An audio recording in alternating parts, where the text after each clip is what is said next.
Hi everybody, welcome back. It's Scarlet Pete. I'm just recovering from making the beef tartare that my husband's still eating in the background. I'm going to show you what you do properly with mincemeat.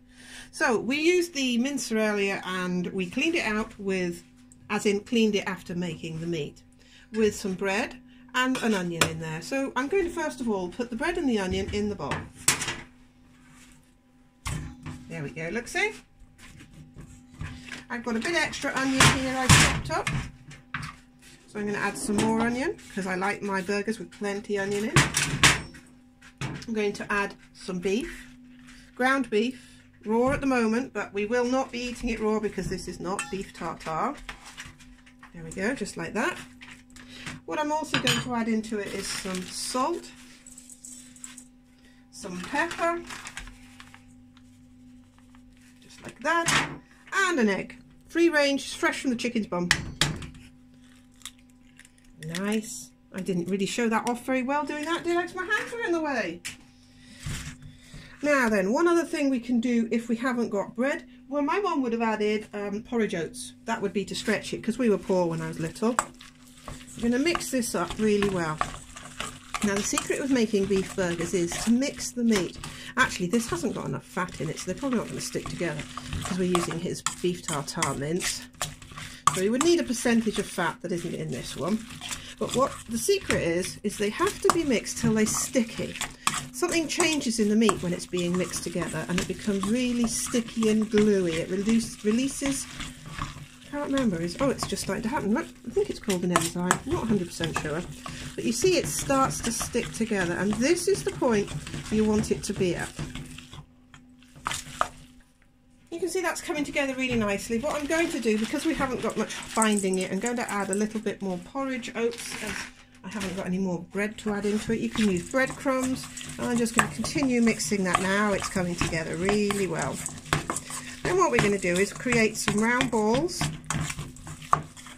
and then flatten them out. So we've created a round ball. We've rolled it round and round and then we flattened it off into a burger shape, and now we're going to put this into the frying pan. So let me bring the frying pan close. And we put it in the red hot oil.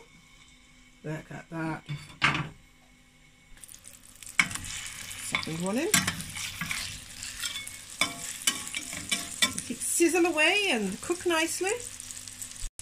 While that's cooking, I'll show you what I do. So I make some balls like this. I squish them onto some parchment paper, and then when the line's full, I roll it over, and I put another one there, and I roll it over like this, fold it over, and then that will go in the freezer, and I'll cut between it with knives, and I've got burgers in the freezer ready to use. Ready for the next line. Another one. Should have about 2 left in there maybe if we're lucky.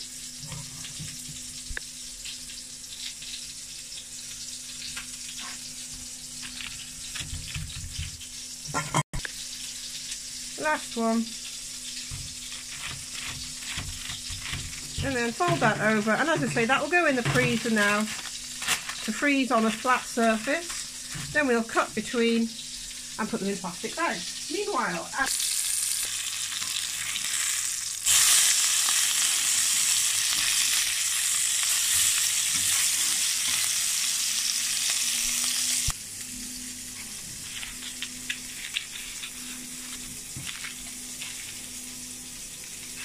so those will go in the freezer happily, and then we'll have some gorgeous home-cooked burgers when we want.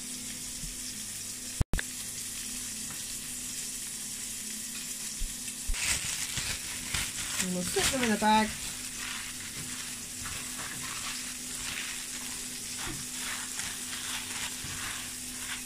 And in the freezer they go. Here we go. There's our burgers. We'll just put those on our plate. Yummy, yummy, yummy. Who needs raw tartar beef? Come on, comment in the comments now if you would eat that as a burger or you'd prefer to eat it raw.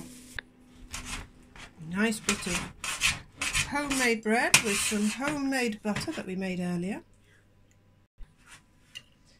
Nice burger on the top.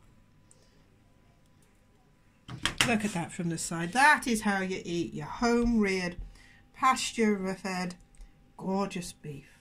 And I'm going to cut this one open. And that is how to make the most wonderful, delicious burger ever. Thanks for watching, everybody.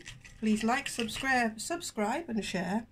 And let me have a comment about this horrible beef tartare versus burgers, because I think a burger wins every day. Bye-bye. Bye.